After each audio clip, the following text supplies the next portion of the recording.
What could you get for it, you think?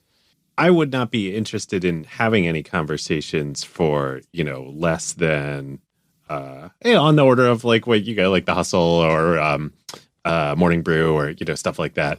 Tens of millions. Yeah. I mean, I just think like the value of what we've built, both as a business and revenue and our audience and our durability is in that category.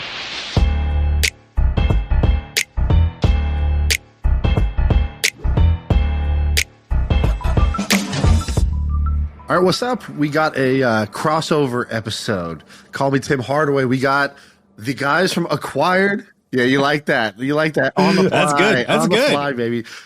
Yeah, that's for the 5% of listeners who know about basketball. So we got the guys from Acquired are here. We're doing kind of a joint episode, the old Alabama wedding, as I like to call it. We're getting cousins together here because you guys got a podcast that is pretty awesome. I remember when I was working at our previous startup, a guy came to me and was like, "There's a podcast you're gonna love. It's called Acquired." And I go, "What is it?" He goes, "It's like the backstories of these of all great tech acquisitions, like how it all went down. They go into like all the nerdy details." And then I binged you guys for like 6 days straight. And so that's how I kind of first got into it a couple of years ago. So welcome to the show, David and Ben. Thank you. We did a super fun crossover with you a couple of years ago now, but it was just with Shaan. Sam, you were off traveling the world, doing amazing things. Well, that's what he said. He was like, "You'll probably do something amazing." I was like, probably just like a doctor's appointment or something. Like, toothache. It's probably, yeah. You guys have totally come up since then. I mean, you were big back then, but that was like within the first couple months, I think, of you starting this. And it's just been awesome to watch how far you've come.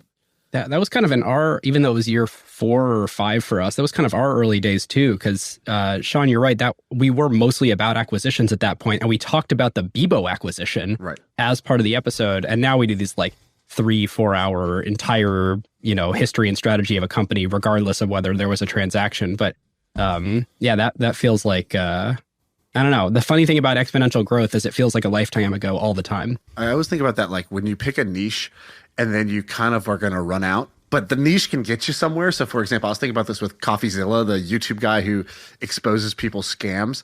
And I'm like, and then he did one the other day that was like, he DM'd a celebrity to promote some NFT thing. Like, "Hey, we'll pay you to promote this NFT thing." And like the white paper said like, "This shit's a scam" or whatever, but he didn't read it. Obviously, he just like promoted it. And he's like, "Ha, scammer." And I'm like, but that's kind of entrapment. Like you're running out of people to cover here. You had to now create scammers. Like I don't think that's like Ali G back in the day. Yeah, exactly. But like that wasn't his original stick. But I was like, yeah, you're not gonna you're trying to be on this YouTube once a week treadmill, and there's not once a week gonna be a giant Logan Paul like celebrity name did this bad thing, and I'm gonna be the exposer. It's like, what are you going to do next Tuesday? Because there's not like, this isn't that current. But you guys did a good job of switching it up. People said that to us, Shaan. They go, "You're going to run out of ideas." And I was like, yeah, we might.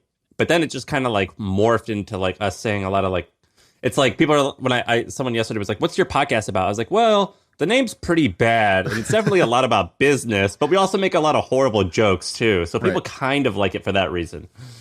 Yeah, I've been thinking about this a lot. Your niche earns you the right to exist, but it's in media, but it's your sort of demeanor and the way that you look at the world that then gives you license to expand from there. So like it's if David flavor, and I my friend, it's your flavor. There we go. I just think if David and I had started with like, we're a podcast that talks about businesses, it's like, cool, next. But if you like pitch people on really specifically what you'd like the job to be done of your show and their life is, then you can sort of like expand and explore from there. Right. Like producer Ben should have been like, Mormons taking over the world. Started with the Mormon community, then expanded from there. I remember talking to the guys from Wait But Why, that great blog. Yeah. And this guy. Wait, guys, is there a team? It's not just Tim? It's Tim, and then it's his childhood friend Andrew, who does like the back end, all the business stuff. They have like a really interesting business. They like acquire companies that are completely unrelated to Wait But Why. Like that's how they make their money. And then they just do Wait But Why for fun. Like that's kind of the model. But I was asking him about content, because I was like, I admire Wait But Why, so tell me about this. And I was like, I'm trying to figure this out. I kind of like to talk about this, and I kind of like to talk about this. And he's like, you need your flagship franchise, and you do your franchise, and then people will love that franchise, but they'll also love you. And you'll earn the right to talk to them about like, oh, you want to talk about like mindset stuff?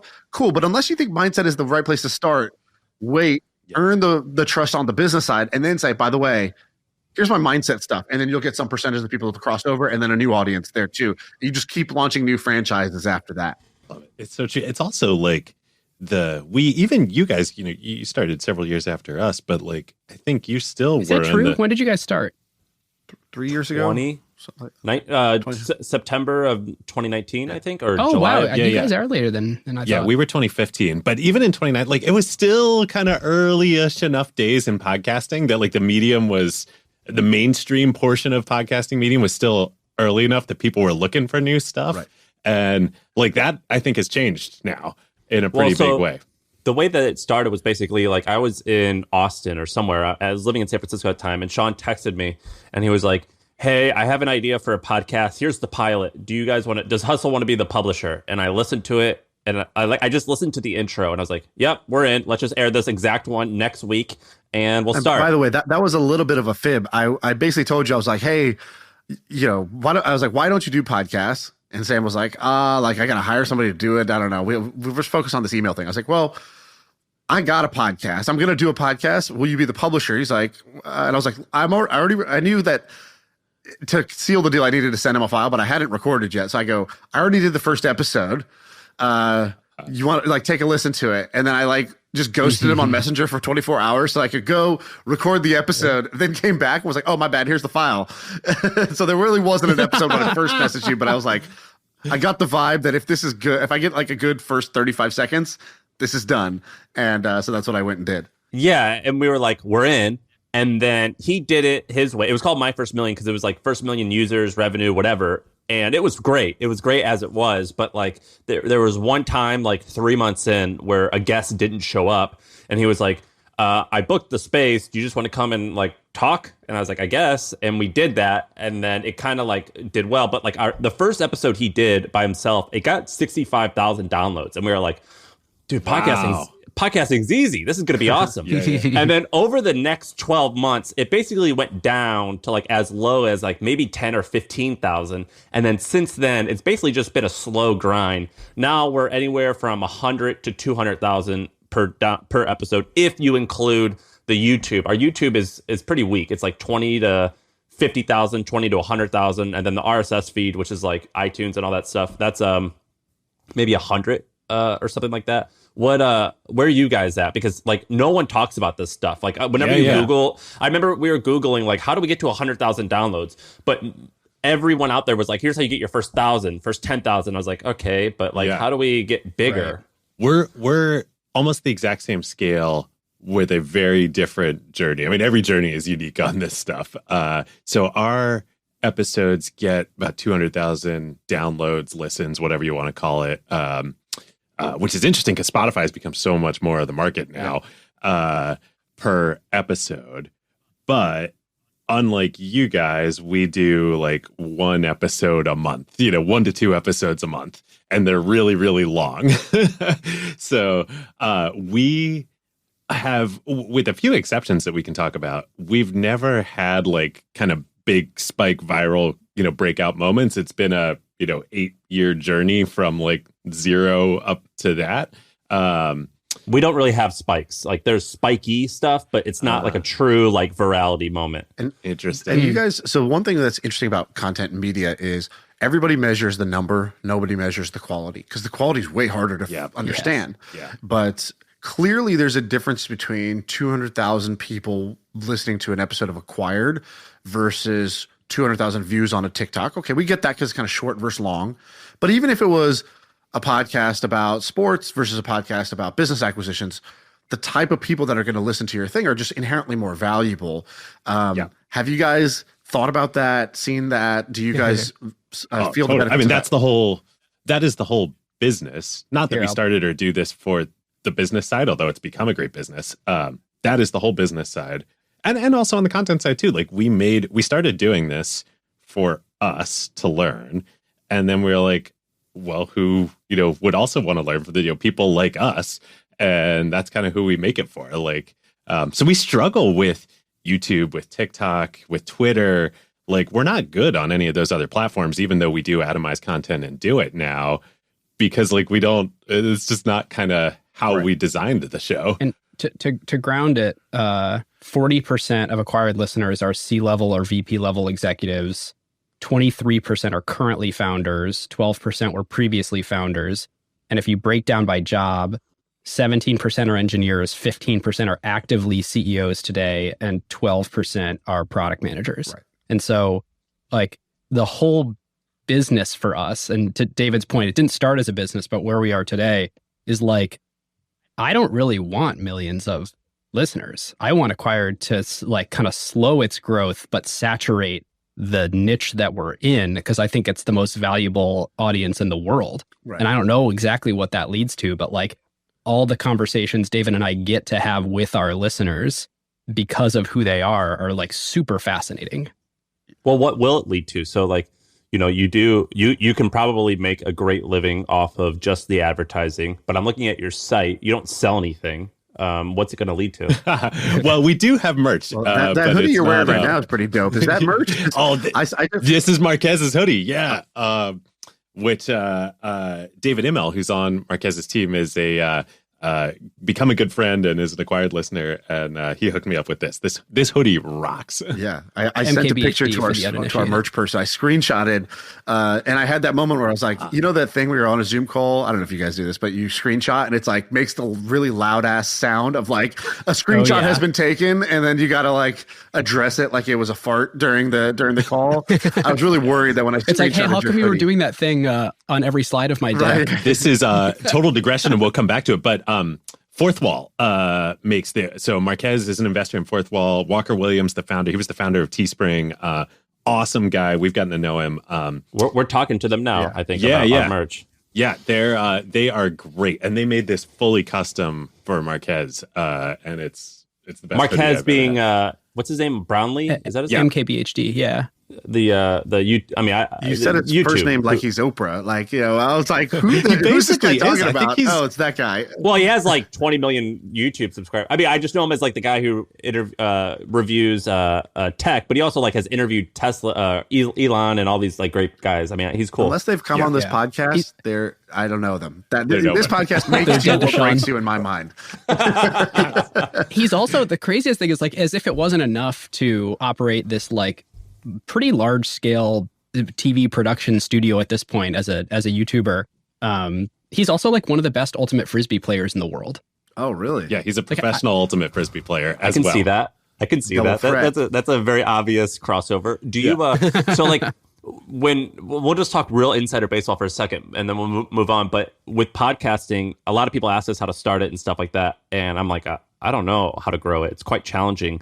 But what I've really enjoyed getting to know is like Andrew Huberman. I'm acquaintances, but not friends with him really. But like we'll chat every once in a while. And he's like, I looked on Spotify. We've seen each other with our shirts off, but I wouldn't call each other friends, but like we've saunaed together. This is what Sam be like, oh, I was probably at a doctor's appointment. But like your life is just like, I listen to you guys. I'm like, wow. Bro.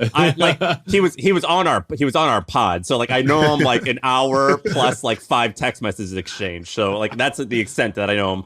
But I think if you look at Spotify when he releases an episode, it's typically the most popular on the charts, and I think they're in the million per episode, which is how we like to measure it. Is there anyone else in the business category that's in the 200? All in's probably 400, maybe 500,000. Do you know like how big do you have to be some of the biggest? Of course, there's Dave Ramsey. He's in a whole different category. Yeah, it's funny. It depends because like business kind of gets lumped in with all these other like personal finance type categories. But I think in our ilk, they should make a separate like the budgeting category and move Dave Ramsey's ass over there. Yeah, out of there. And it's all in too, like, has been an amazing breakout. They've become more of a mainstream news and political show too. I mean, they still talk tech and business, but that I think is a lot of their audience, and they're huge now. But yeah, our category, I would say like Invest Like the Best probably is most directly comparable in terms of size and audience makeup. Also founders and David Senra, he's part of the Colossus Network with Patrick. Who else? Jason's other show, This Week in Startups, that we go on all the time.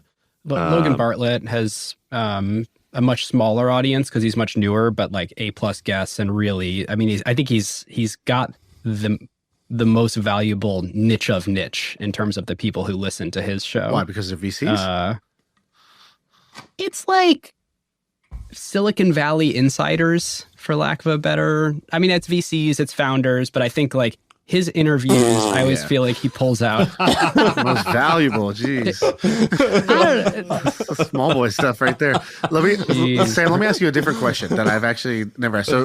So David said something a second ago, which was kind of like, the paraphrase would be, we made the podcast for people like us, or we made the podcast that we would want to listen to. Is that fair to kind of summarize your position, David?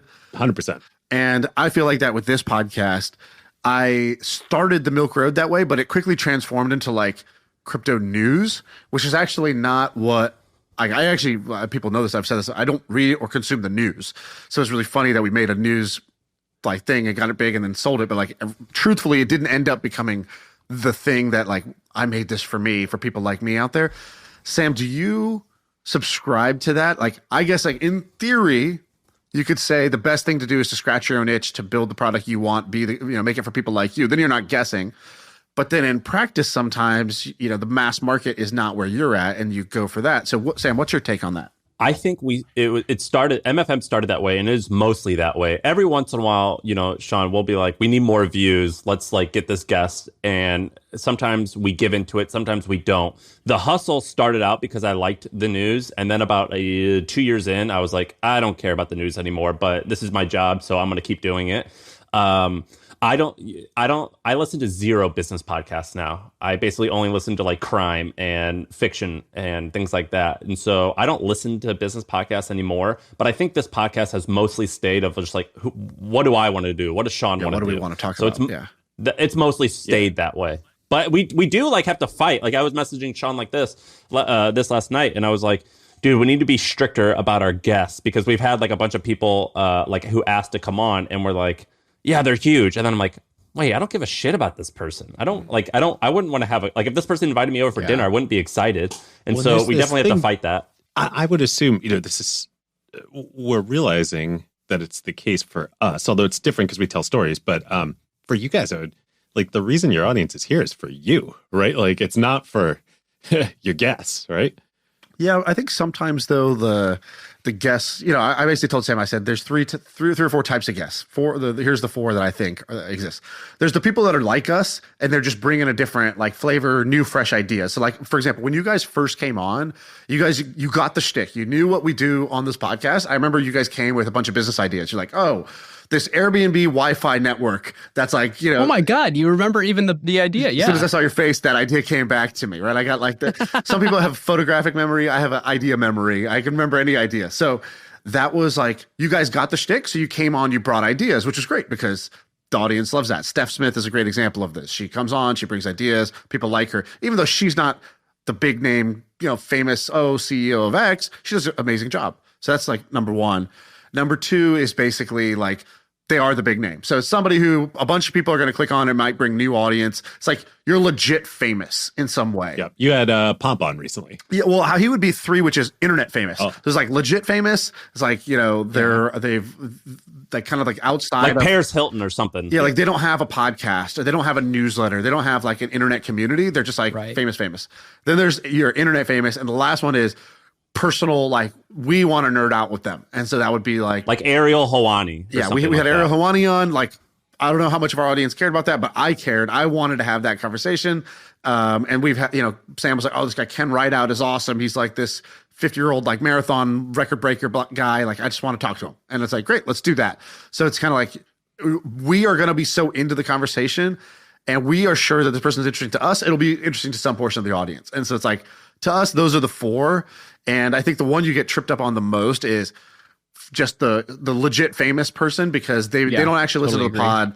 They may not bring the juice, and it's almost like the expectations are high and you almost disappoint because it's like, oh, all right, well, that was kind of a lame conversation with that person.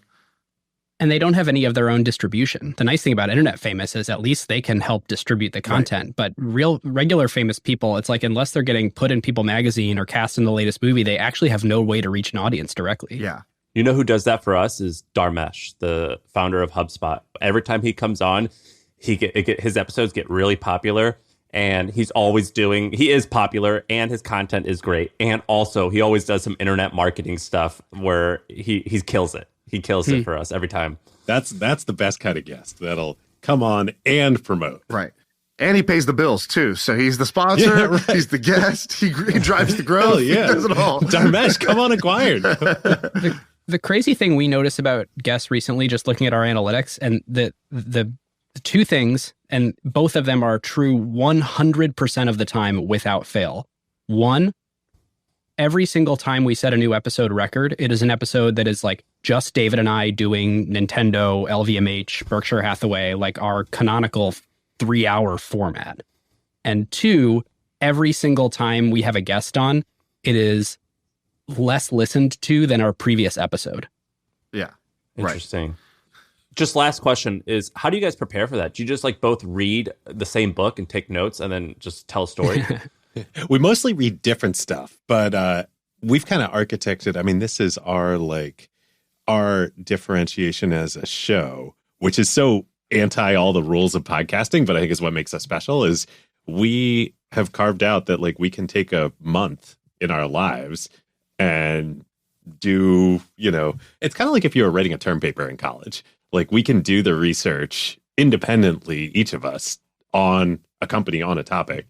And then we come together and it's like, it's like a thesis defense or something that we do. And the goal is, like, between the two of us to have basically consumed every piece of content on the company. Like every other podcast that's ever been done, all the big books that have been written, all the talks given by the founder, try and find a bunch of weird stuff like talks given at industry conferences that have low view counts on YouTube. Obviously read all the sources of the Wikipedia page for the companies. It's basically like no one should be able to DM us after the episode and be like, oh, did you see this important piece of information on the company? We want to always be like defensively, no, we have consumed everything about this company. And I think the magic is that like if the output of that were a term paper, it would be really boring and nobody would read it.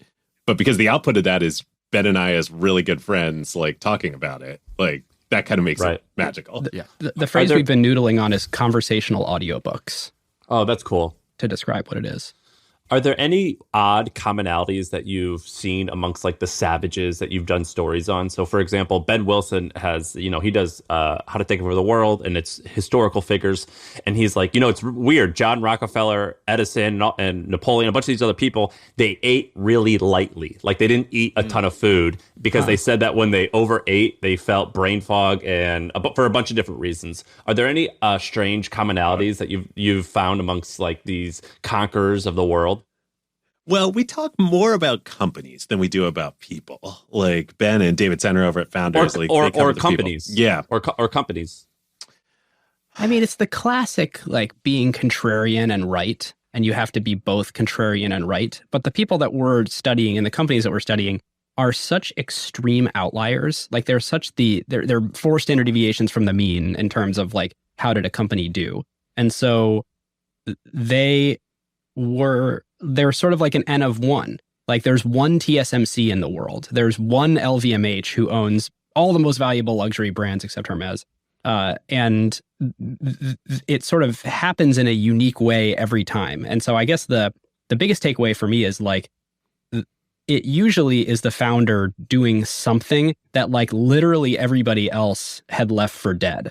And when I say that, I mean like Bernard Arnault going and buying Christian Dior from the French government out of bankruptcy in, when was that? The 80s, David? 80s, yeah. Or like literally no one else was bidding on this like dead asset.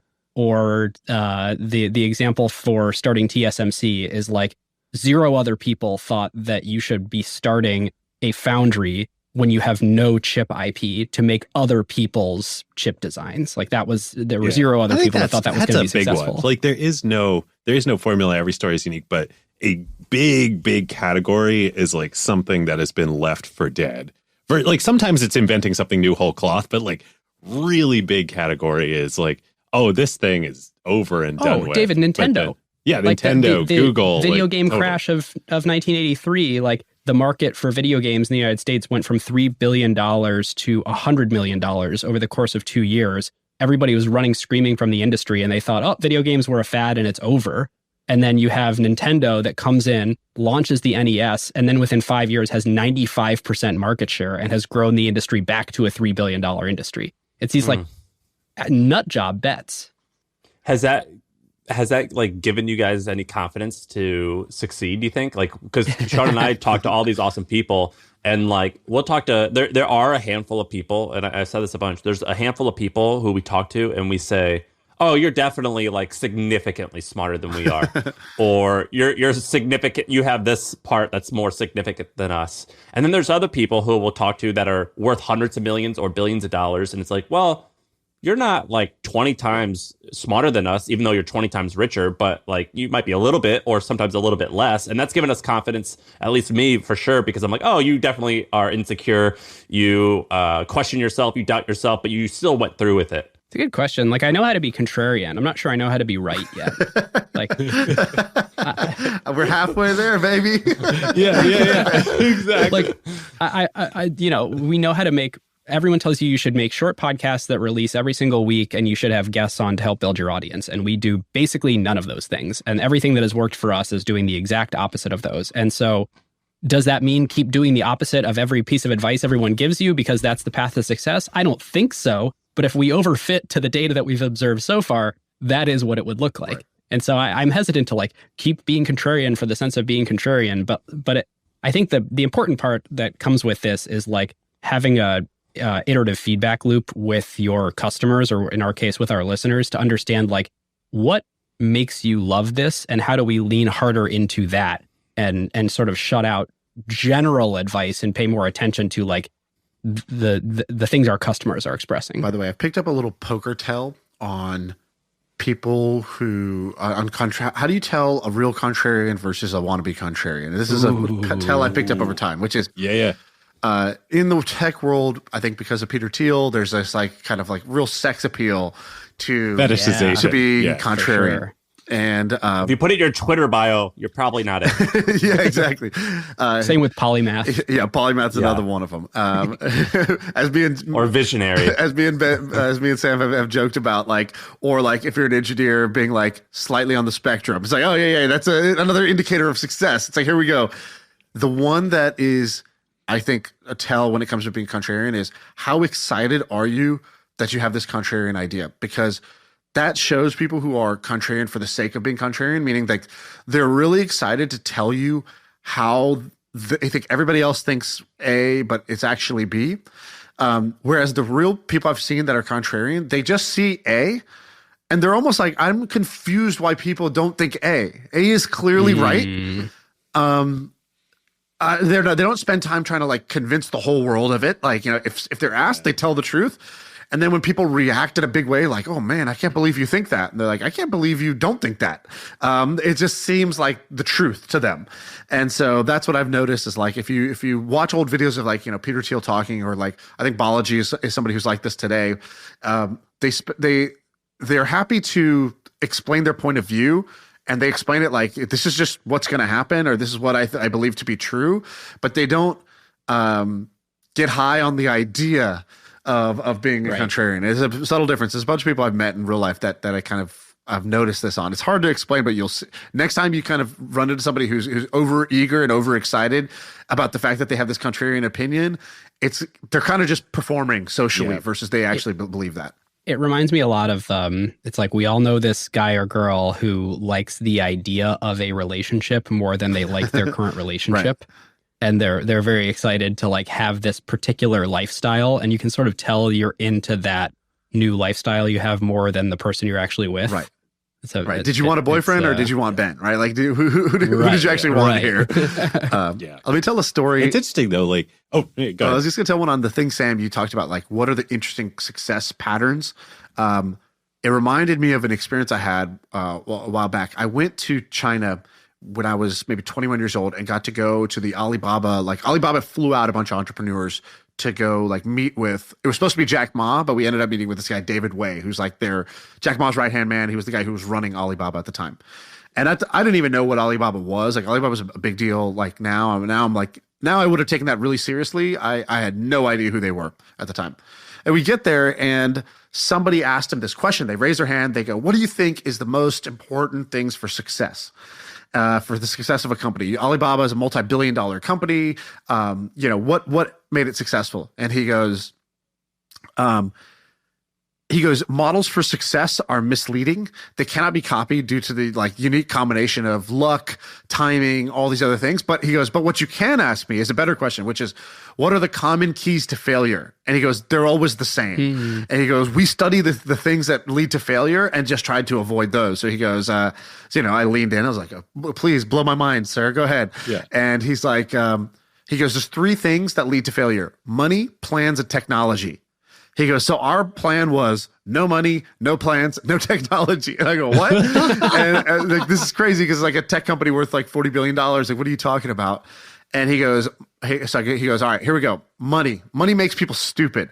And when problems come up, their first instinct becomes throw money at it rather than attacking it with creativity.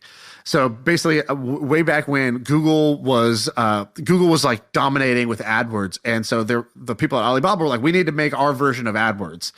And he goes, this is no ordinary. It's like, building this type of ad network is not like super simple. He goes, so Jack Ma cut a check for $250,000 to build this project. And the team like laugh, like, you're missing 3 zeros on the back of this. Like, what are you talking about? 250K. And he goes, that's how much money it took me to start Alibaba.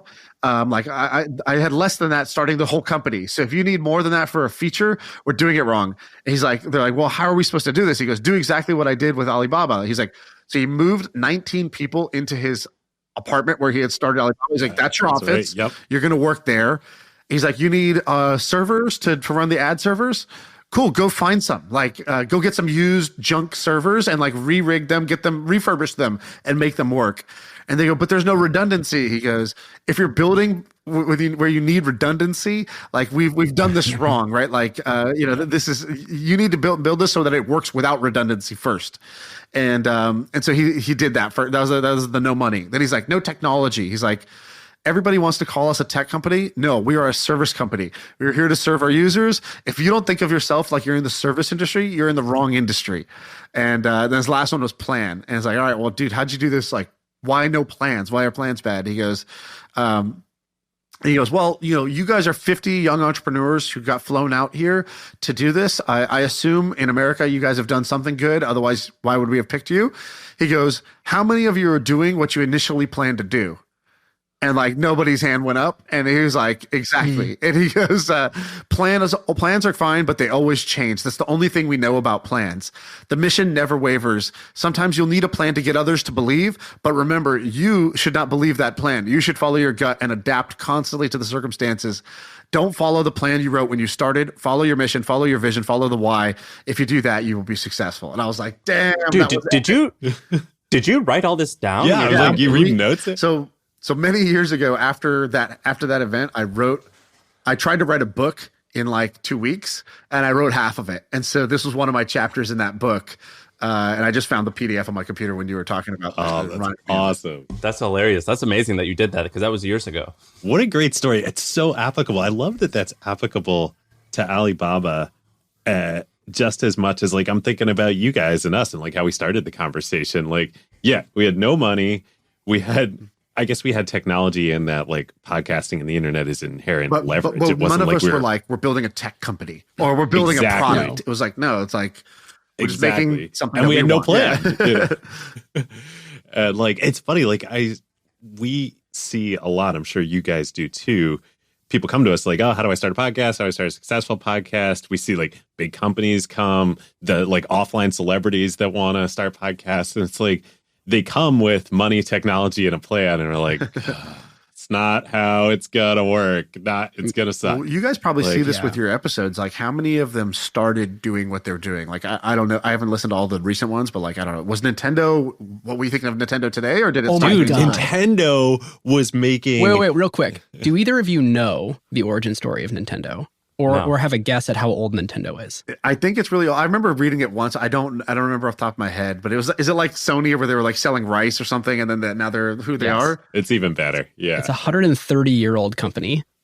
yeah. Started in 1890. 1889, I think. Yeah. And their original business was making Hanafuda cards, which is the Japanese version of US playing cards, but US playing cards were illegal to import, like because people from the US it was not legal to be in the country. And David, I think you at this point, they literally would execute you if you came into Nintendo Japan. started right after this, but before the Meiji Restoration, like Japan went through this multi-100-year period of strict isolationism where like you would be executed if you were a foreigner and you entered the country. Likewise, if you were a Japanese person and you left the country and came back, you would also be executed. Like, wow. But like playing cards are this thing that like has product market fit. So they're like, how do we gambling. make something like playing cards? Universal human need. So it literally started making Hanafuda cards, and their distribution channel was through the Yakuza to illegal casinos. Yeah. Yakuza being like the mafia. The Japanese Yes. mafia. Yeah. They started making these playing cards, and like a very small part of the market was like, oh, you have a pack of playing cards in your house. But just like everywhere else in the world, the market is casinos because you use a fresh deck for each hand so that there's no cheating. And so Nintendo was like deeply embedded with the Yakuza. And for like 60 years, this was their business before they started making toys. Wow. And then what? Some like visionary within the company was like, "Hey, there's this new thing is cool." Crazy family, like really tragedy of like this cycle of death and just like terrible parenting in the This is family. passed down to 4 generations of the same family, And but actually not the same family because they had no sons and they needed sons, so they were marrying their daughters off to people who could take over the business. Yeah, exactly. And one of these guys was basically just like so pissed off at like the family legacy that this is Hiroshi Yamauchi, who started the modern Nintendo. And he was like, I want to diversify the business. I want to get out of this. And he did a partnership with Disney In 1959. Yeah, 1959. Nintendo brought Disney and Disney IP into Japan post World War II. Check this out. I literally have the cards. As toys Some or as acquired cards? fans sent them to me. Oh, wow. Started as with cards. Yeah, and then they brought toys, and then they started making their own toys because they had like lock on the retail distributors. Oh, wow. So started as cards, and they were like, then they said to all these retailers, they were like, oh, you want the Disney products? You're going to take our products too. Was that Jiminy Cricket as the Joker? Jiminy Cricket as the Joker and Mickey Mouse golfing on this old school card deck. That's amazing. That's like you got to wear that. You got to wear gloves if you're going to touch that or something. That's like Seriously. an ancient artifact. This data is wrong every freaking time. Have you heard of HubSpot?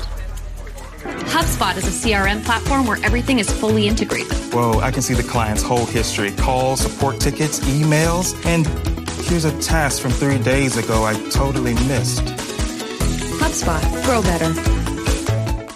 Can I ask you guys a couple rapid fire questions about some of the companies that you've discussed? Number one, which company of everyone that you've went over would you want to own? Like which one's what's the one that you envy? Well, those are two different questions. Which would you want to like own the stock of, and which do you want to like be an investor in, or actually own the company? Yeah, the second, actually own, and which one do you envy most? Actually own, I think, is the NFL. Yeah, I think that has the most like durable franchise. And own is always a funny question because what's your entry price? Like, do I have to buy stuff at today's prices? But if I think about sort of like durability of the asset and I sort of ignore where things are trading and what market values today, the NFL is 7 layers of entrenched in our society. And to be an American at this point means to have the NFL in your life. And they also, David, you pointed this out on our episode, everyone thinks it's really cute to like stack rank all the media franchises. Marvel's worth this, and all the way at the top of the charts, Pokemon's worth this. But like the NFL is worth so much more than any of those. The NFL TV contract alone is $12 billion a year. The most recent set of rights they parceled up was like 100. No, isn't it? Now it's like 18 or 19 billion a year, I think. Something insane. And they recently signed a 10-year deal, so it's like a $150 billion deal like a just for the TV rights. The NFL has all the franchises, but is there basically like this like top level holdco that owns like the media rights and the franchise? It's fees? Communist capitalism. They all own it all together. But the NFL, unlike any of the other leagues out there, there's starting to be a few little cracks in this, but like they negotiate with the TV contracts and now all the streaming and everything. Right. Unified as a league. So there's no like how the Yankees have the Yes Network, like their own TV network. There's none of that in the NFL. It's all together and it's all equal revenue share. Have you guys done an episode on MLBAM? Yes, yeah, way back when the Disney. What's that? Actually, the first investment before the acquisition. Well, these guys can tell you the full version, the accurate version. I'll give you the dumb version, which is the Major League Baseball had created a tech team, basically a tech company inside of Major League Baseball, co-owned by like the teams. And the job was like, hey, like people are trying to listen to this on the radio. We need to like do digital streaming audio. It was Ichiro, because when Ichiro came over from Japan, they needed to stream. Do you remember that guy, Sam? Ichiro Suzuki, the guy who played on the Mariners? Yeah. He was like a phenomenon. And so people in Japan wanted to watch watch wasn't even an option. I think it was listen to the games. So they needed internet streaming audio. And so they built this thing, they started offering it, and then each team would use it. So it was like, each team co-funded it. So they would like cut a check, and then that developed technology for all of them. But then they ended up spinning it out as a multi-billion-dollar company because they're the best at video streaming now. Like they stream, if you want to watch Game of Thrones, it's MLBAM's video tech streams Game of Thrones so that when 10 million people click play as soon as the episode drops, that like the thing doesn't crash, which is kind of just an amazing thing. And so that like spin out, like who would have ever thought like one of the big tech companies, unicorn tech companies came out of like this baseball co-op co-funded thing. It's like kind of an insane story.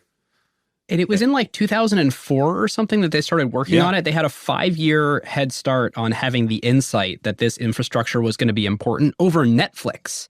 Like everyone thinks like, oh, Netflix, is in with the ISPs and it's the best in the world at this. Like BAMTech was doing that 5 years earlier. Yeah. And it ended up getting acquired by Disney and like is a huge part of ESPN streaming, like all the ESPN plus Disney plus. Like it's crazy, the history. Is there a certain founder, CEO, leader who you would rank as the person you'd least want to compete against? Whether historical or modern.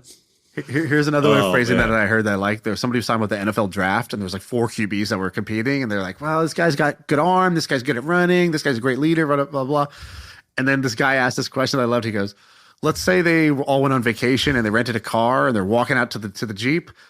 Who do they throw the keys to drive this car? It's like, who's the leader? Who's the alpha amongst alphas amongst these QBs? So who's that in the CEO world? I think we got to say Jensen Huang from NVIDIA. Like, he's such a badass. So, I don't know anything about NVIDIA because I just know it's a killer stock. So NVIDIA makes the chips that are in computers and it involves display. GPUs. Like you can get like a NVIDIA. Is that right? Yeah. So NVIDIA is in their sort of third major act as a company. Yeah, third act. But loosely defined as like they popularized the idea of a GPU in addition to the CPU. And originally the use case was for video games in the 90s. And, I think everyone who ever built PCs remembers like, oh man, I got to get this hot new GPU to slide in the card because it's better than the integrated graphics thing from Intel. And so that was sort of their market for a while. And it was all about gaming PCs. But then, like, again, 5, 6, 7 years before the rest of the market, Jensen basically made this bet where he saw researchers using the GPUs, the gaming graphics chips. They're like going to Best Buy and buying a bunch of NVIDIA graphics cards to do AI research. And he was like, I think we should lean really heavily into this. And so he spent billions of dollars and thousands of headcount for 5 years to build up this like whole software stack called CUDA that if AI and ML was going to become a thing, then people were going to use CUDA to develop exclusively on NVIDIA's hardware. And so by the time it did become a thing, like 5 years ago, NVIDIA had this enormous moat around it as being the platform to develop AI on. And it just so happened that the technology, this like super heavy parallel processing matrix math technology that makes gaming graphics chips work, is the very same math that powers what ML is all based on. But other than, so NVIDIA, for the listener, I just looked it up. It's a $650 billion company. So one of the, I don't know, top 20, 30 biggest businesses in the world. But other than him being correct, what makes this person like a savage or that they're just like, there's so many points in history. Like he is His 19 wives.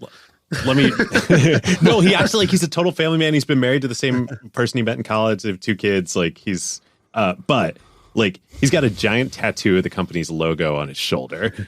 He wears leather jackets. He drives really fast cars. He's like, he's basically like Elon, except not like right.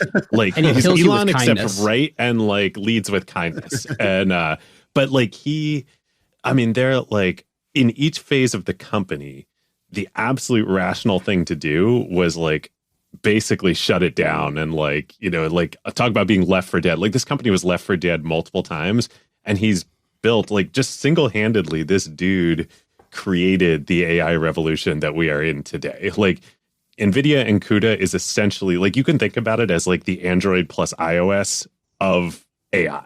Like no NVIDIA and no CUDA, no decision by Jensen to do this. We are not living in the world we're living in today. Sam, I'll give you a different answer for the thing you're actually looking for, which is like, who is the most savage person to compete against? That answer is Bernard Arnault from LVMH. He's the richest man in the world today. And he got there not by being the founder of a business that happened to have product market fit and appreciated wildly. It's because of his deal prowess and the way that he was able to effectively outsmart the rest of the market to hoover up 70 of the history's most important and trusted brands into one umbrella, and then find leverage in every single thing he does to expand the empire. Is there anyone who you think is overrated, who's on a pedestal, and you think, I don't think that person's that great? I think it worked out, but I think they're overrated. It's a very unacquired question. Let's see. Dave and I are nice people. We are. We don't. Well, just pick a dead person. One that I like to. I like to talk about. Dead person. Or you can pick anyone, but someone who's like. No, I think one that I like to talk about here is. I don't know that overrated is right, but like I think a lot about in investing about. There's this great Buffett quote, not one of his most well-known ones, but. It's something like, you want to own a business that, even an idiot could run because someday someone will, and I think about, to me, what that means is like, you want to own a business, you want to invest in a business that like, literally you cannot kill it. There's nothing you can do to stop this juggernaut. And to me, that's Airbnb. And we talked about this a lot on the episode we did on Airbnb, but like, it's just like the most amazing global network effect of all time. And literally, like, I don't, this is my opinion, but I don't think there's anything that any manager could do to change to inflect the trajectory of that ship, So there's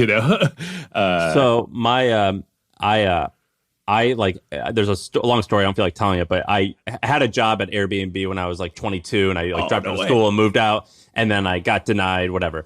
And so I didn't end up working there, but I got to interview with the founders. And then years later, my wife ended up working there. And during work from home for COVID, Brian would give these talks every Thursday. And we lived in a small apartment, so I inevitably would hear it.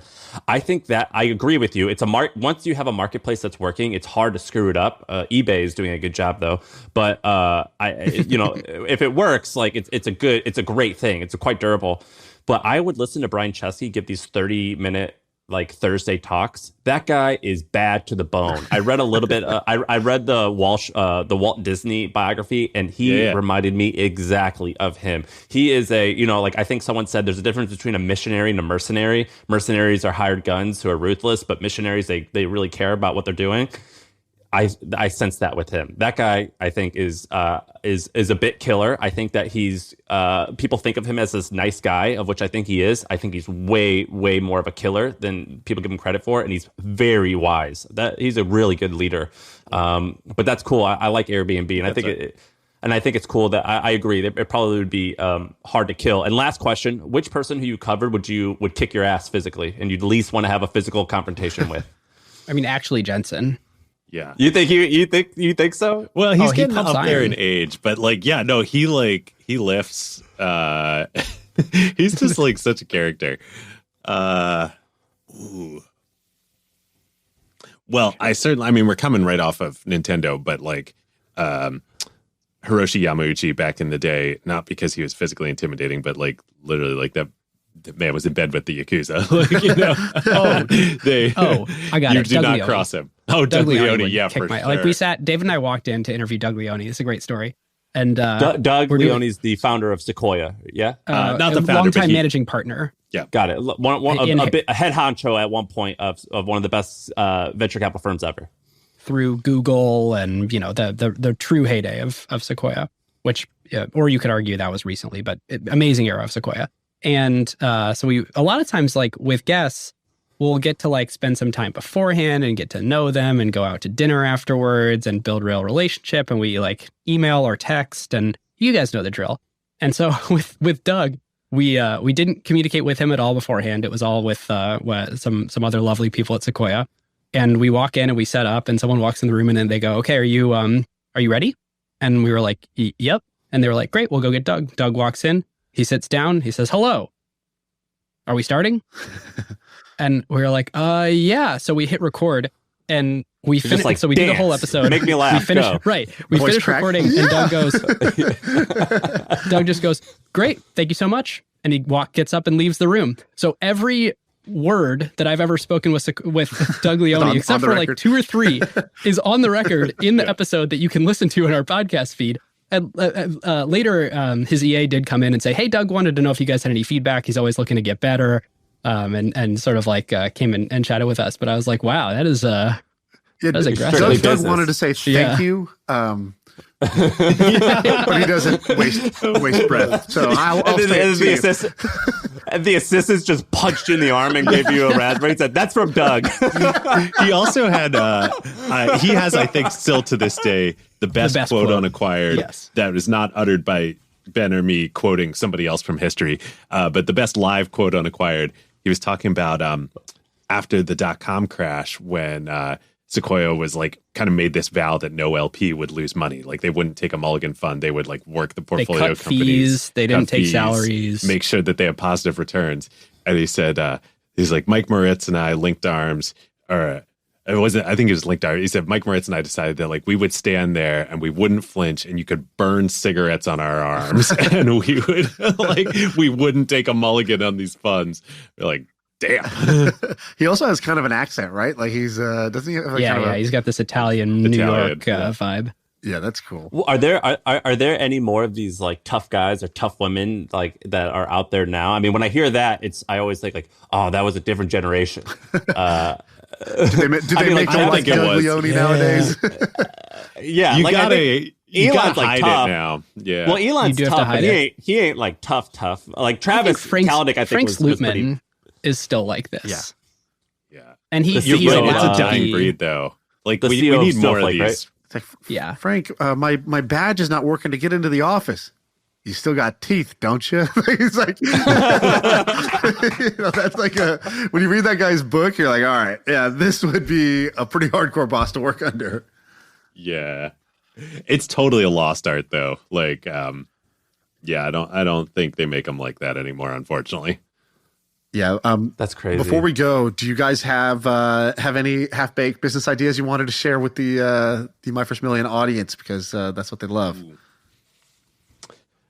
Yeah, would love to do this. So I've had one that we were actually kicking around together, Ben and me, for a while, but that we're not going to do, which is I think you could actually start a corporate podcast agency. So an agency for companies to make their own podcast. Internal podcast or external?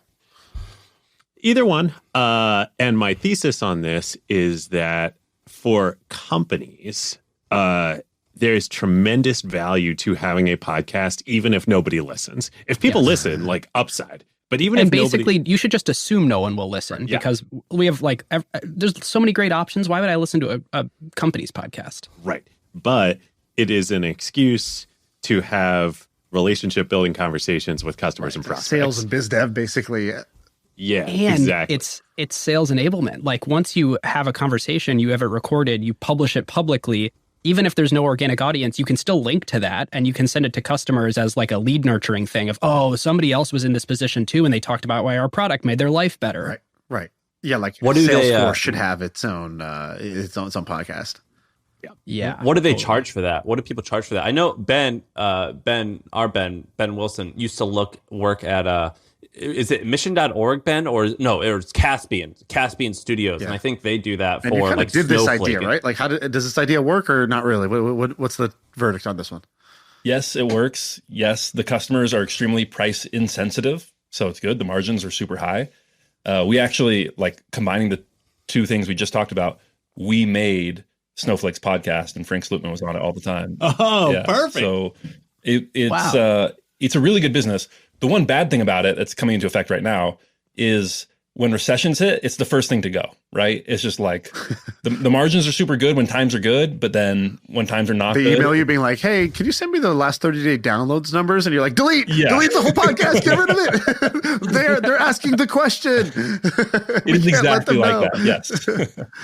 Yeah. What else you got? What else interests you at the moment? Ben, you got any?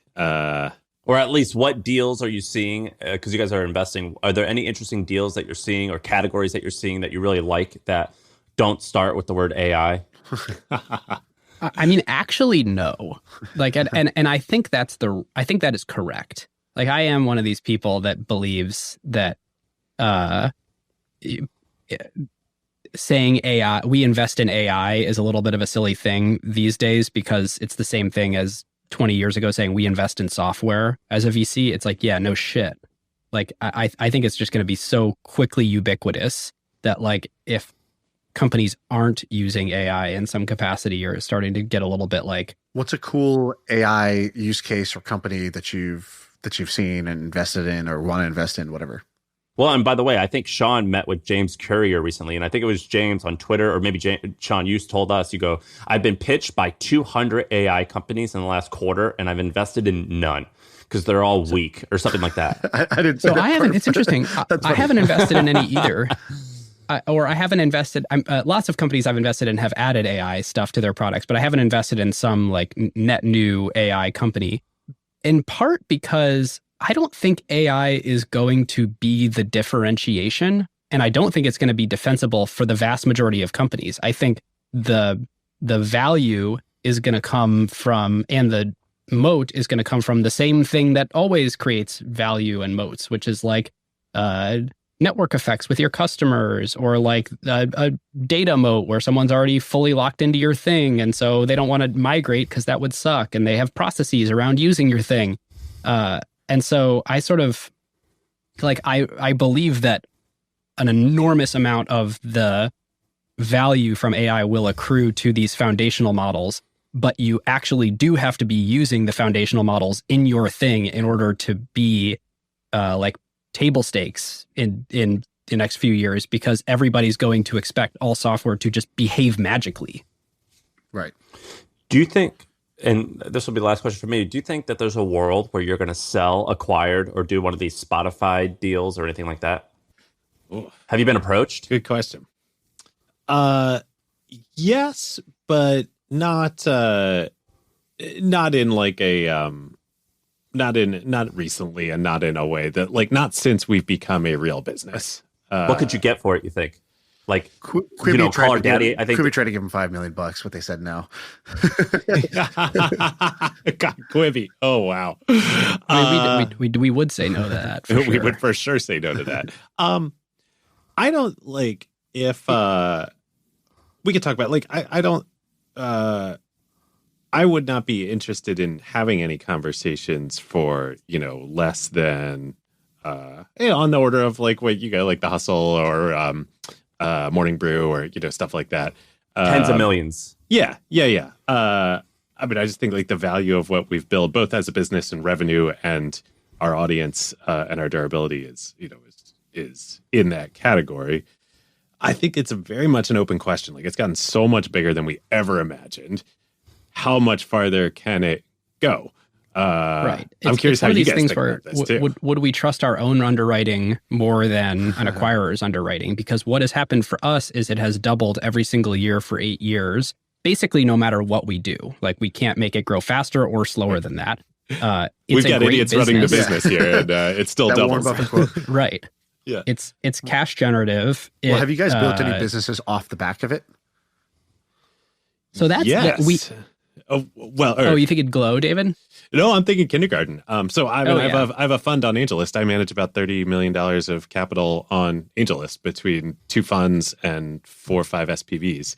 And while I used to be a professional VC before going full-time on Acquired, and that certainly helps, all of that's because of Acquired. Right.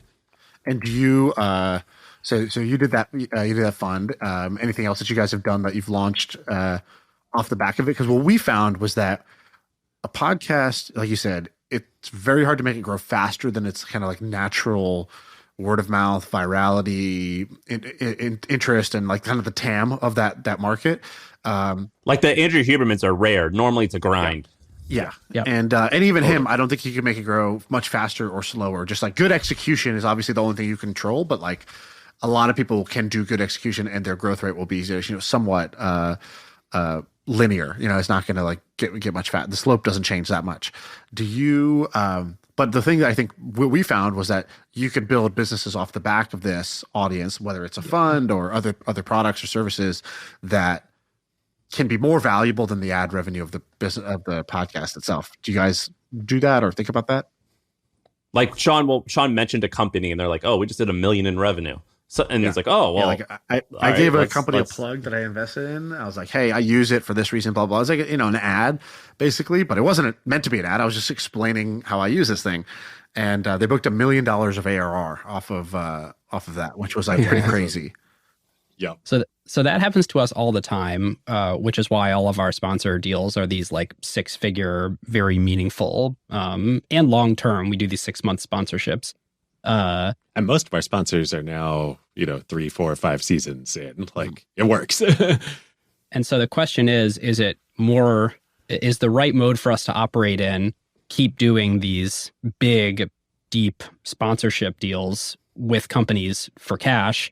Or do we try to start companies or find some company that's at an inflection point and say, let's trade equity? Or I think we're pretty early in the thinking there because we're like, it would have to be really the right type of company that is a high LTV B2B SaaS business that's reaching founders and CEOs and technical founders.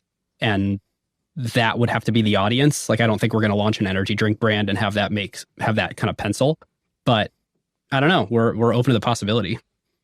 I think there's also for us, I'm curious how you guys think about it because you are getting into this game. I don't want to speak for Ben. I don't want to run a company. I want to tell stories and invest. So I don't really want to build products or manage teams. So I think it's likely that we'll continue going that route. I don't know. Ben has experience actually building things, so he may feel differently. But this lets us benefit from the upside of companies using Acquired as channel without us have to be involved in the muck of building that company. Yeah. And maybe at some point that our desire will change there. But how do you? I mean, you guys have built companies. You guys are building products. Like, how do you think about this? I've thought about it both ways. Like, I'm like you a little bit, where I have the most fun when I get to just tell stories, nerd out about stuff, go learn new things, and then come back with like, I want to go down rabbit holes and then take the most interesting, 1% of things that I found and share it on this podcast or on my newsletter. And that's what I like to do. That's the sort of highest enjoyment. But I also love money. And so I'm like, okay, cool. And I also like the thing I study is about how people make money and business and create wealth. And so I can't help myself but like apply some of the things that I learned, right? Like it's very hard to resist the urge to apply the things that you know once you know them. Yeah. And but then you got to go recruit a team. Yeah, so, you gotta, I've basically played with every form you could do. So I invest both in startups as well as like cash flowing businesses. Like I'll buy, 20-30% of a cash flowing business that I think I can help through the audience or just through like, being an entrepreneur for 15 years and like learning a bunch of stuff. The second thing would be starting a business. So I started the Milk Road off of the podcast. I think the podcast helped us get the ball rolling there. And then, I've launched like courses or things like that just are ways to take the curiosity and say, oh, I learned a bunch of stuff. Could I teach it? And then, and I also thought about, so buying businesses, investing in startups, building a startup on my own, or not doing any of them, not being operational at all. Like I've played with kind of all of them over the past 3 years in different ways. Like we sold the Milk Road in part because, okay, that business is working and we got a great offer, but the best part of the offer was, oh, I don't have to operate any business anymore. If I do this, that's appealing to me. Whereas Sam just launched Hampton last week, or I think it was last week. We came. I saw. Congratulations! And thank you. I feel like you don't have to do sales for the next year based off of like the blitz that you were able to drum up across the pod, Twitter, everywhere that you tried to do, right? Like, I mean, you could talk a little more about that, but it seems like you crushed your demand side. Yeah, so basically in 2022 and 21, I was inspired by Shaan. I was like, all right, fine, I'll invest a little while. And so I gave it like a 6 to 12 month try, and I was like, I hate investing. I totally dislike it. I think maybe I could be pretty good at it, but I it's not for me. I don't like taking a minority interest in things. That's I personally like owning all of something, and I think of myself a little bit as an artist sometimes with these companies. Like it's like I like to be creative, and that's kind of how I like to express myself. So I prefer that and so that's why I launched Hampton, was because I was like, this fits my interests. I have a competitive advantage here. And so when I announced it on the pod, we now have 5,000 people who applied. And so awesome. We're like, and it costs $8,500 a year to join, and we're being very meticulous and very slow about who we're adding. But that's very likely going to be a very, very large company. I think we have a CEO, Jordan, who's amazing, but like we're not taking any outside capital. And I prefer, Shaan likes to do lots of things, and I know a lot of people like to do that, lots of things, and I know a lot of people who succeed really nicely with that.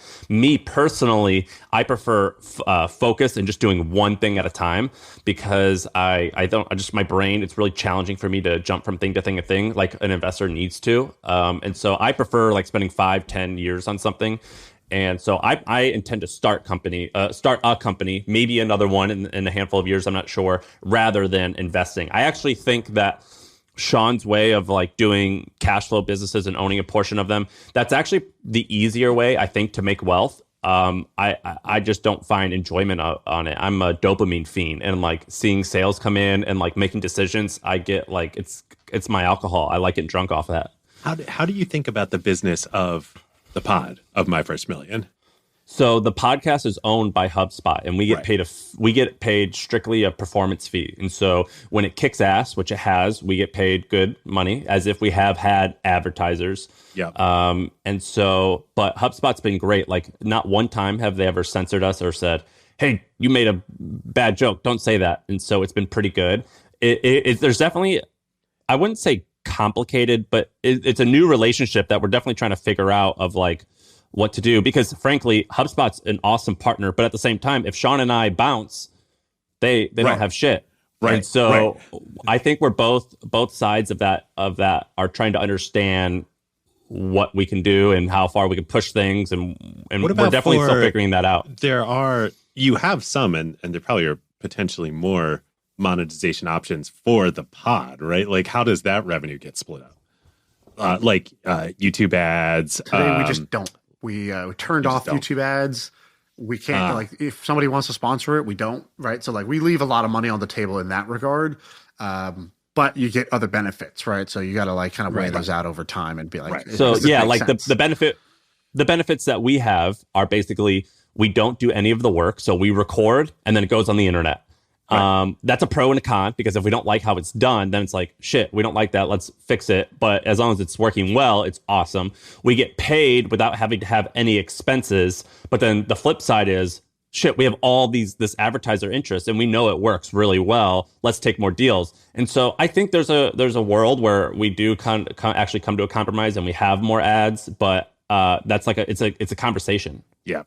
Is there a tension at all with you guys wanting to use the pod to do stuff that generates value for yourself that doesn't accrue back to the MFM pod? Like you launching businesses off it, or is that all great? They're great with that, and any revenue outside of the pod is 100% ours. Events, merch, whatever. Yeah. But that's like, let's say that they're like, we're hiring a producer now because Ben's going to go full time on his new thing. Whoa. Congratulations to Ben. Let's say that they're moving slow. It's like, hey guys, HubSpot, hurry the hell up. You know, you're going way too slow. I got 5 friends right now who we could hire, and so like there's tension there for things like that. Yeah. Well, probably all the business activity, all the stuff you guys are launching outside of the pod just brings attention back to the pod, right? Yeah, exactly. So like it also brings credibility, right? Because how many people do you see on YouTube or TikTok or Twitter, wherever, that are like, you know, basically these like business gurus or like, you know, advice guys. Right. And you hear the advice guys and you like click their bio and you're like, so what have you done? What do you do? Oh, your career is giving advice. Okay, but where'd you get that firsthand knowledge? Do you have any battle scars? Like, oh no, you're the bald barber. Oh, great. Like, you know, I'm not sure that I want that. Right. So I think that's also helpful, right? Because if like bald barber, by the way, chef's kiss. Oh, thank you. Good job. Yeah. I'm practicing my improv on the fly. I decided to take a few more risks of like, just tee up that I'm going to make the joke and see if my brain in that 0.5 seconds can come up with something. And if I fall flat, you know, 2 out of 3 times, that's okay. That's still one that I got right. Even a blind squirrel finds a nut, my friend. You're doing great. Exactly. So yeah, basically I think it gives credibility, right? Like during the pod, you know, I built the Milk Road and sold it during while the pod was live. So that adds some credibility. During the pod, Sam launches Hampton. It's clearly going to be successful. We're already off to a successful start. It gives the pod credibility. And I think that's why why does All In work really well? Like obviously they have good banter. They have good things to say. But I think a big part of it is they bring a certain gravity to the room because they're participating in the story as it's unfolding. Yeah, like the easiest way I explain it is All In is billionaires talking about billionaire shit, and My First Million is millionaires talking about millionaire shit. and I've heard people like college kids come out and be like, "We're broke guys talking about broke guy shit," and it's like, all right, fantastic. You know, like that's the way to go. But I think it adds credibility because there's a lot of people out there who will create content, tell you about the next big thing, but they don't invest. They don't have skin in the game. They don't know actually what's going on, or they'll tell you, you know, how to be successful. And they're, you know, broken depressed. So it's like, you got to be careful with who you listen to. It's like, I'd rather listen to somebody who's done it before than somebody who hasn't. It's just as simple as that. Yep. Which that I think is the whole unlock of podcasting that is a problem with the traditional media industry. Like one of the, it wasn't explicitly in our minds when we started Acquired, but I'd gone to business school. I went to Stanford. I did my MBA there. It was a great experience. But the classroom experience, the professors, not the guests who would come in who had done stuff, but the professors who were full-time academics. And then the cases that we would do, just be like, you guys didn't do this shit. Why are you telling me about this? I want to hear from the people who did it. Or the journalists that cover the tech industry. It's like, how many people go from being successful founders to entering the journalism industry and writing for a paper? That's zero. why I like Michael Morawitz, by the way. Michael Morawitz, you know, Doug Leone's partner. Moritz, yeah. Moritz. He journalist turned billionaire. Yeah. And those VC always, in the middle there. Yes. Yeah. Sorry. Those, you know, I remember journalist to VC. Once I went, but the reverse pipeline doesn't exist. So I always have to remind myself of this when I'm reading tech coverage. I'm like, okay, the very best ones of these people have immersed themselves in the operator founder communities to be able to pick up the je ne sais quoi and read between the lines of what certain things mean. Like Dan Primack is one of these types of people. But, you know, a junior journalist coming out of journalism school, writing and picking up this beat, it's it's hard to say that that's a better way to learn what's going on than listening to people who are industry participants talking about what's going on. I remember once I went to a journalist, somebody who worked at TechCrunch. I went to their apartment in San Francisco, And I just like walked in and I looked around and I was like, this is the same apartment as like everybody I know right out of college has. And I was like, and then they have this pen and then they write on TechCrunch and then it looks like very different. But like, this is a person who's just they're a normal person who this is kind of like their first gig and they're covering something that they barely like really true. Honestly, they barely understand. That doesn't mean they're not smart. Doesn't mean they don't have good intentions, but like, it's that thing where I forget the name of it, but it's like, if you read an article about a topic you actually know about in the newspaper, you're like, oh, okay. I see the limitations of how much stock I should put into this. But when you read about a topic you don't know, you're like, this is the truth. Oh, the New York Times is an expert. And it's like, they're probably also not an expert or in something. that. It's like what it's called, right? Do you guys remember a few years ago when one of the, I think her name was Jen or something like that, one of the founders of Away Travel, like there was all these headlines saying this woman created a toxic workplace that's horrible, yada yada. And I was like, oh, this is a juicy story. Let's dig in. Where's the fraud? I love and this shit. You read the Slack messages that they're publishing, and you're like, listen to this. Yeah, she's running a startup. So someone she opened up a package and it was horribly done, and she said, if this keeps, or what did she say? She goes, I'm just going to have to pack these boxes myself because whoever's running this must be brain dead. And I was like, okay, cool. Let's scroll. Where's the good stuff? Yeah, and they're like, that's the thing. When she said the word brain dead. I'm like, that's the toxic work environment? Like, come on. Give me a break. That ain't nice, but that's not New York Times headline shit. Give me a break. Like, I want to see some. She got fired for that, right?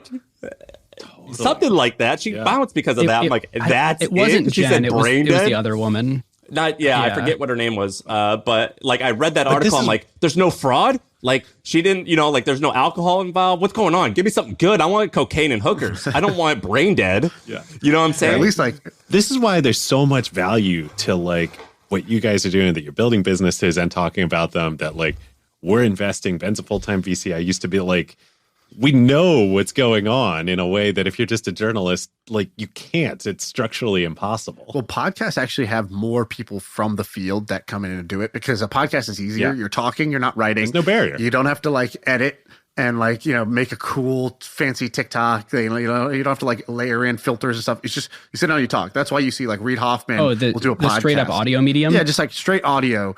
Or even audio with the webcam. Like, now I think that's getting a little bit easier. But basically the podcast format, I think there's a reason why you see so many like ex-athletes do this, where like, the same thing. Like you have Skip Bayless, who will just go say how this person they don't have the clutch gene. It's like, bro, that's not a gene. And he'll just like, they'll make fun of people. And then you have JJ Redick, who's an ex-player, just so good, retired. Old man of the three, so good. He's phenomenal at content. His point of view is so much better than theirs, and that's why his stock is going up. Like his views are just going up and to the right because he's good at this. He pulls real guests. When he pulls real guests, they don't talk like they're talking to a reporter because they played with JJ or they played against him. So they actually open up about stuff, but he's also not trying to trap them in these gotcha questions. So there's like some mutual trust there. And then he'll just share like, when you're a player on the road, like, this is the situation. Fans think you're practicing and blah, blah, blah. But actually, here's what happens when you go in. And he's just saying what's really going on. And so to me, when you see that, and again, it's because podcasting is a lot easier. If you told him, hey, I need you to write like beautiful, well-written blog posts every other day, it'd be very hard to do. But for him to just, something happened, get on the microphone, give my point of view, they could do it. So like you get more credible experts in podcasting than I think on any other like medium. This is probably actually a good use of AI, is being able to turn the ramblings of people who are industry participants. You run that transcript through and you say, write this as if it was a New York Times article with a strong lead and, this many words. Like, it is amazing how I feel like I've transformed in my use of GPT over the last month, where I was using it to try to answer questions, which it's fine at. But of course, that's the first thing you're going to do with a prompt. But my use case recently has been take lots of stuff and feed it in as the prompt and then ask it to make it better. So like I wrote a LinkedIn post about our most recent acquired episode and I fed it, I just pasted the whole thing into ChatGPT. I was like, can you make this like more exciting? And can you make this more likely to go viral? And like, is that literally all you said? So you basically copy and pasted 500 words. You said, here's a LinkedIn post I wrote, make it more exciting. Let me see exactly what the prompt was so I don't BS on the pod here. Okay, no one can check. It's AI. Can you please act as my editor and modify this to make it more likely to go viral as a LinkedIn post? That's so funny. And it indexed way in the other direction. Like it full of emojis. You're like, and chill like, the fuck out. Open big AI. capital letters. Discover the secrets. Like a lot of like, and so I had to tone it down. But I totally used that and it helped me rephrase a lot of things where I had like awkward phrasing that didn't flow well. It's a very good rewriter. Yeah, That's awesome. totally agree. I'm gonna start doing that. Well, guys, you're awesome, man. Thank you for coming on.